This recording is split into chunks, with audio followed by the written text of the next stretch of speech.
The Tony Awards were on last night, and host James Corden began the show with his back to the audience, facing a camera with a tribute to the Orlando shooting victims. All around the world, people are trying to come to terms with the horrific events that took place in Orlando this morning. On behalf of the whole theatre community and every person in this room, our hearts go out to all of those affected by this atrocity.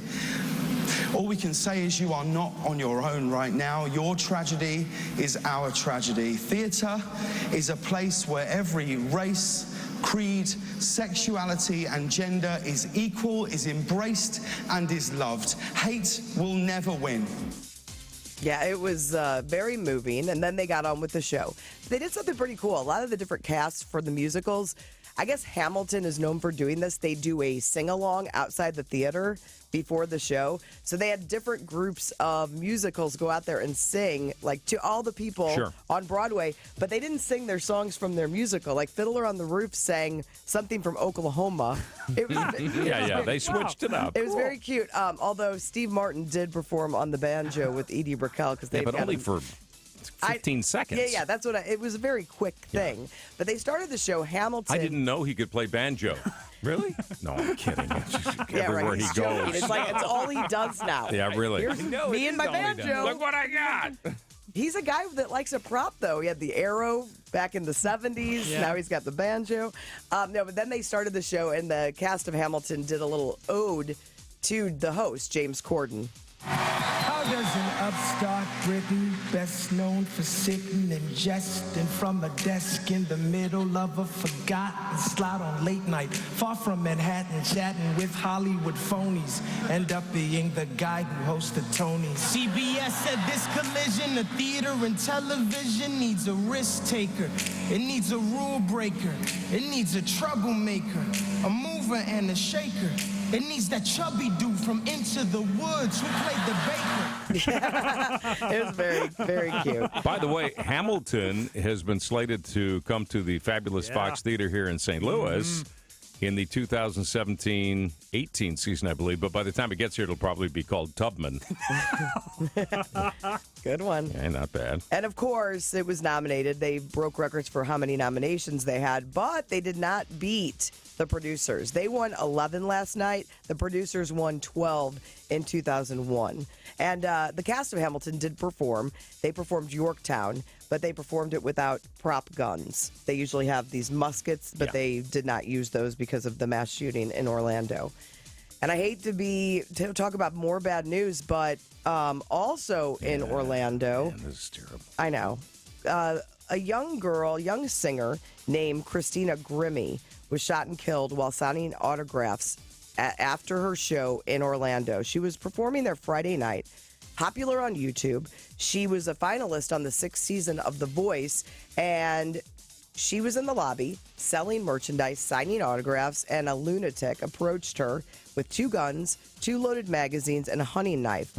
No one noticed until it was too late, and after he opened fire, her brother tackled him. There was a struggle.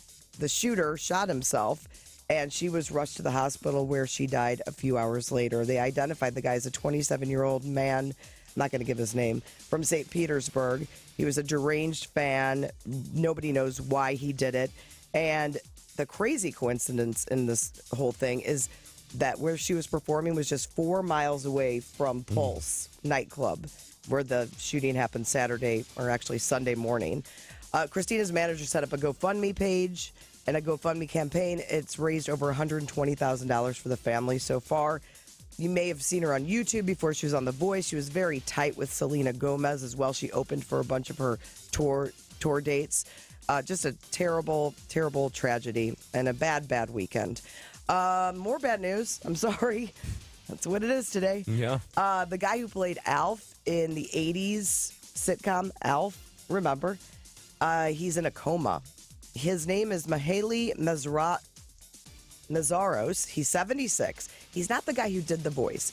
He's a puppeteer did it's when you saw him walking around. Yes. Okay. He's 2'9". 2'9". Wow. And he I know, right? You're 6'6" 6 feet 2 inches. Why wouldn't you say 2 feet 9? 2 feet 9. It's written 2 foot 9. 2 foot 9. It sounded wrong to me, Sounds too. like, that could be a new rap group. Yeah, we're 2 foot 9. He was the guy that played him when he was running or walking in a full Alf suit. But it's not looking good. He's very ill. Over the weekend, The Conjuring 2 crushed it at the box office. Brought in $40 million. Number 2 cost $160 million to make. Warcraft at $24 million. Now You See Me 2 came in at third. This is a very funny story. So Harrison Ford was out this weekend presenting a Lifetime Achievement Award to John Williams. You know, the guy who wrote the themes for Star Wars, Indiana Jones. It's for the American Film Institute. He said people still play the Indiana Jones theme wherever he goes.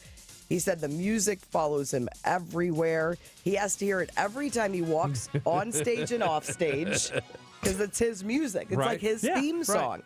He said some firefighters played it as he was passing by their truck a few months ago, and his doctor even played it right before he had a colonoscopy. Oh, no. I kind of like that doctor. I don't know. That's like, you're going in for an operation, somebody turns on the radio station, and you're doing an ad for tires or That's something. That's not their fault, though. No, I know. That's the last thing you want to hear in case you don't make it. Yeah, probably not. On TV tonight, Guy mentioned it earlier, Game 5 of the NBA Finals. The Warriors could close it out tonight. The series premiere of Guilt on Freeform with Billy Zane. I just wanted to mention Billy Zane. And okay, what do you think this show's about on CBS that's premiering tonight? It's called Brain Dead. It's on at 9 o'clock. Well, if it's on at 9, it's got to be sort of sexy. Right? They're burying it, or they're... Well, why would they it's an even adult have it show. on? I know it's from the Good Wife people. I know, it's odd. I have no idea. Okay, What? Here's the premise. A Capitol Hill staffer who discovers the government stopped working because alien parasites are eating brains in Congress. Tony Shalhoub is also in it. You know what? It's one of those shows that probably would be either... Really good. Right. Yeah. If you have low expectations, it might be really good or it might be really bad. The Good Wife guys, the team that did The Good Wife, great writers. Right.